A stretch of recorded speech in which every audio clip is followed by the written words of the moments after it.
Name is Aubrey James, 29 years old. And if you think betrayal only comes from enemies, let me show you what it feels like when it comes from your own blood. 9 years ago, my brother's fist smashed across my face. The crack echoed louder than the words his wife spat at me. Trash. That's all you'll ever be. And the worst part? My parents stood there, silent, watching, then choosing his side. Do you know what it feels like to be erased by the people who built you? To be treated like an unwanted stain while your brother wears the crown of golden child? I left that night with nothing but a swollen cheek and a heart split in two. No calls. No apologies. No visits. For 9 years, I was cut off, disowned like I had never belonged. But time is strange. It doesn't just heal, it hardens. It doesn't just move, it molds. While they whispered lies about me, I built an empire they could never imagine. Oceanfront views, glass walls, power at my fingertips. The kind of life they once mocked me for dreaming about. And then, yesterday, they appeared at my gates, dressed in desperation, voices dripping with entitlement. My parents, hand in hand with the same brother who once broke me. They didn't ask, they announced. We're moving in. 9 years of silence, erased like nothing had happened. 9 years of pain, dismissed with smug expectation. I looked at them. Calm. Cold. Smiled once. And locked the gate. Because sometimes revenge isn't loud. It isn't cruel. It's silent steel, shutting the door they'll never walk through again. But that was only the beginning. Because what happens when the family that abandoned you comes crawling back, not out of love, but out of need? And what happens when you're no longer the broken one at the door, but the one holding the keys to everything they've lost? The knock on the gate didn't stop. It grew louder, angrier, like they thought persistence could bend me. I stood inside my glass-walled living room, watching them through the cameras on my phone. My brother's face had aged hard, lines of arrogance carved deep. My parents, though, looked smaller, weaker than I remembered. But their voices? Still sharp. Still commanding. Aubrey, open this gate. We're family. We have a right, my mom barked. Family. That word stung like salt in an open wound. 9 years ago, I begged them to see me, to hear me, to love me even half as much as they loved him. Instead, they let him strike me. They let his wife spit on me. They let their silence crush me. And now they wanted entry. I pressed the intercom button, my voice steady as glass. You cut me off. You erased me. Remember? What right do you think you have now? Silence. Then my dad coughed, his pride cracking just enough for desperation to slip through. We lost the house. The business is gone. Your brother's in debt. We need somewhere to stay. A laugh almost escaped me, bitter and sharp. They had traded me for him, and he had led them into ruin. I have space, I said finally, letting hope flicker in their eyes for half a second. Then I leaned in close to the mic. But not for you. My brother's fist slammed against the gate. You ungrateful little. I cut the feed. Because here's the truth. I wasn't that girl with a bruised face anymore. I wasn't the shadow they cast out. I was Aubrey James. The woman who built a kingdom from the ashes they left behind. And I wasn't done teaching them what it felt like to lose everything. The gate stayed locked. But the real lesson? That was still coming. That night, the ocean wind howled against my windows, but it was nothing compared to the noise in my chest. Memories collided me, at 19, standing in the driveway with a swollen cheek, my parents refusing to meet my eyes. My brother's smirk burning into me like a scar. And now, they were outside my gates, begging for shelter, like orphans. I should have slept. Instead, I poured a glass of wine, pulled up my laptop, and opened a folder I hadn't touched in years, receipts. Because while they erased me, I collected. Every debt, every lawsuit, every shady transaction my brother had pulled under our family's name. He thought he was invincible with Dad's support. But banks don't forget. Neither do courts. And I documented it all. The next morning, I strolled down my marble steps, heels clicking, and unlocked the gate, not to let them in, but to watch them squirm up close. My mom rushed forward, fake tears clinging to her lashes. Aubrey, please. We didn't mean it. You know blood is thicker than water. Blood? I remembered her words clear as glass. You're nothing but shame to this family. I tilted my head, studying them like strangers. You want a place here? Fine. Let's make it fair. Why don't you sign this? I held out a document, one that stripped my brother of power of attorney over Dad's ruined company. One that transferred their remaining assets under my oversight. Their faces drained. My brother lunged for the paper, snarling, "What game are you playing?" I stepped back, calm, sipping my coffee. The kind where I finally win. He laughed, mocking, but his eyes betrayed him. He needed me. They all did. And in that moment, I saw it. Fear. Not for me. Not for what I might do. But fear of losing the last shred of control they clung to. The gate closed again, metal bars slicing their faces into fractured reflections. And I whispered to myself, let them sweat. Because poetic justice doesn't strike all at once. It drips. Slow. Merciless. And their storm had only just begun. By the third day, their begging turned to threats. I watched from my balcony as my brother paced outside the gate, his voice sharp enough to pierce the morning air. You think that house makes you better than us? You wouldn't have anything if it weren't for this family. I almost laughed. This family? The same one that threw me out like spoiled leftovers? The same brother who bloodied my face and called me worthless because his wife said so? I leaned over the railing, letting the sun catch my hair, my voice cutting through the ocean breeze. You're right. I wouldn't have anything if I had stayed under your roof. If I had believed your lies. If I had remained small so you could feel big. My mom tried her old weapon, guilt. Aubrey, you can't erase us. We're your parents. I smiled faintly. And yet, you erased me first. They didn't know the calls I'd been making. The quiet arrangements. The invitations sent to certain old friends of theirs who'd be very interested in seeing the truth. That evening, I hosted a private dinner at my mansion, investors, bankers, a few society names who once adored my parents. The dining hall glittered with candlelight and glass, laughter echoing against stone walls. And right on cue, I projected a slideshow on the wall, the legacy of the James family. But it wasn't the legacy they expected. It was documents. Transactions showing how they funneled my savings into my brother's failing ventures. Loan defaults. Properties foreclosed. Lies they'd spun about me to cover their tracks. The room fell silent. Forks froze midair. Gasps spread like wildfire. And then laughter. Not mine. Theirs. The same people who once praised my parents now whispering, mocking, shaking their heads at the empire of fraud. My parents stood at the back, pale as ghosts. My brother's fists clenched so tight, I thought he'd break his own bones.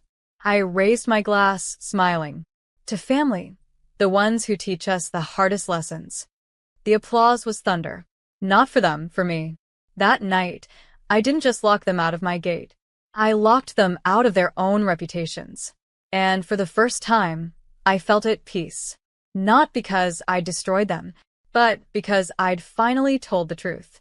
The fallout was faster than even I imagined. By sunrise, the whispers from my dinner spread like wildfire through town. The same people who once bowed to my parents now avoided their calls. Bankers demanded meetings. Business partners pulled out. Even my brother's wife, so smug the day she called me trash, packed her things and fled. I sipped coffee by the ocean, the waves crashing steady as a heartbeat. My phone buzzed relentlessly. Desperate voicemails, frantic apologies, tear-soaked pleas. I let them pile up. By noon, my parents stood outside the gate again. But this time, no arrogance. Just collapse. My father, once the man who controlled every room he entered, now leaned on the fence like it was the only thing holding him upright. My mother's makeup streaked down her face, her voice cracking. Aubrey, we don't have anywhere else to go. Please. Just let us in. For a moment, I almost felt it, the old tug of guilt, the reflex to be their savior. But then, the scar on my cheek ached. The memory of fists. The humiliation. The years alone. I shook my head, slow. You made your choice when you chose him over me. You all did. My brother exploded, pounding the gate. You think you've won? You'll regret this. But even his threats sounded hollow. Because the truth was he had nothing left. His businesses were ash. His wife was gone. His parents had no funds to back him anymore. I walked down the steps, my heels sharp against the stone, until I stood inches from the gate. I could smell their desperation. "You spent 9 years treating me like a burden," I said softly. "Now look at you, clawing for scraps at my door." My mom dropped to her knees. "Please, Aubrey. Just one chance." I let the silence stretch, the ocean roaring behind me. Then I leaned close, voice like glass. "One chance? That's all I ever asked for." And with that, I turned away. The lock clicked behind me like a gavel. Because revenge doesn't always scream. Sometimes it whispers. The next move came sooner than I thought. 3 days later, while I was away at a charity gala, I got an alert on my phone. Motion sensors. Gate breach. My pulse didn't rise. I'd been expecting it. When I pulled up the live feed from my cameras, there they were. My brother, red-faced and frantic, hauling bags through the gate. My parents shuffling behind him like shadows. They thought they could just move in, claim my home, as if it were still theirs. I didn't rush home. I let them unpack. I let them believe, for a few hours, that they'd won. By morning, I walked through my own front door with the police at my side. My brother appeared first, bleary-eyed, wearing one of my silk robes like a crown. He froze. "What the hell are they doing here?" The officer answered for me. "You're trespassing, sir. This property is legally owned by Ms. Aubrey James." My parents stumbled out of the kitchen, clutching mugs of my coffee, faces drained of color. "Aubrey, wait." But I didn't wait. I pointed to the documents the officers carried. Proof of ownership, security footage of the break-in, restraining orders I'd filed weeks ago. "This isn't your home," I said coldly. "It never was." My mother's cup slipped, shattering against the marble. My father's shoulders sagged like a puppet with cut strings. And my brother, furious, cornered, lunged toward me. The officer's hand was on his holster in an instant. "Step back, sir." He stopped, chest heaving, hatred in his eyes, but nothing left in his hands. The officers escorted them out, their bags dumped onto the driveway. Neighbors peeked from windows, phones out, recording every humiliating second. By the time the gates slammed shut again, the world knew. The family who called me worthless now had nowhere to stand. I poured myself a glass of wine, the house finally quiet again. Not a victory dance. Not gloating. Just release. Because revenge isn't about making them bleed. It's about making them see. And they saw. The silence after their eviction didn't last. By the end of the week, the tabloids had the story. Local millionaire reject's family, parents, and brother kicked to the curb. But the article didn't paint me as the villain. No, it told the truth. The bank foreclosures, the unpaid debts, the trail of wreckage my brother had left in his wake. Calls poured in. Reporters. Former business partners. Even the so-called friends who once mocked me as the family embarrassment. Now, they wanted to hear my side. And I gave it to them, measured, calm, undeniable. Within days, my brother's empire collapsed for good. Investors fled. His accounts froze. He was nothing but smoke and memory. My parents tried to cling to their old allies, but doors shut in their faces. Their reputation, once polished gold, was reduced to dust. People whispered about them at every dinner party, how they betrayed their own daughter, only to end up begging at her gate. And then came the knock. I opened the door to find them all standing there again. No bags this time. No entitlement. Just ruin. My brother's eyes were bloodshot, his voice hoarse. "Please, Aubrey. I can't keep sleeping in the car. Just help me get back on my feet. One loan. I'll pay it back." My father's voice cracked for the first time in my life. "We were wrong. About everything. Please don't let us go down like this." And my mother, who once spat the word useless at me, was sobbing so hard she could barely speak. I watched them crumble on my doorstep.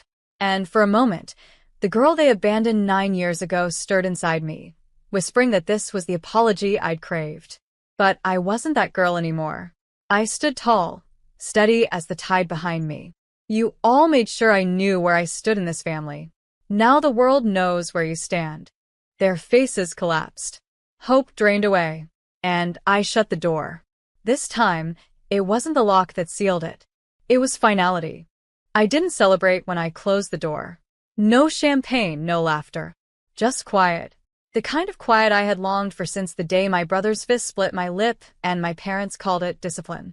I walked through my oceanfront mansion, sunlight spilling through the glass, waves crashing against the rocks like applause I never asked for but finally deserved. They thought they broke me, calling me trash, erasing me from holidays, pretending my existence was nothing but a stain. Yet here I was, standing on marble floors, building legacies they could never touch. And them? Stripped of reputation, money, and pride. Drifting from couch to couch, whispers following them like shadows. The same people they once impressed now shook their heads in pity. The sweetest part wasn't their collapse. It was my peace. I started funding scholarships in my name. I supported shelters. I built a future where every dollar I earned created safety for someone who once felt powerless, just like me. Because revenge isn't about destroying others. It's about refusing to be destroyed yourself. And still, when I stand on my balcony at night, the wind carrying the scent of salt and freedom, I remember that last moment on my doorstep, my parents' hollow eyes, my brother's trembling voice. The family who once called me worthless now knows the truth. I was never the stain. I was the fire. And their silence is the only apology I'll ever need.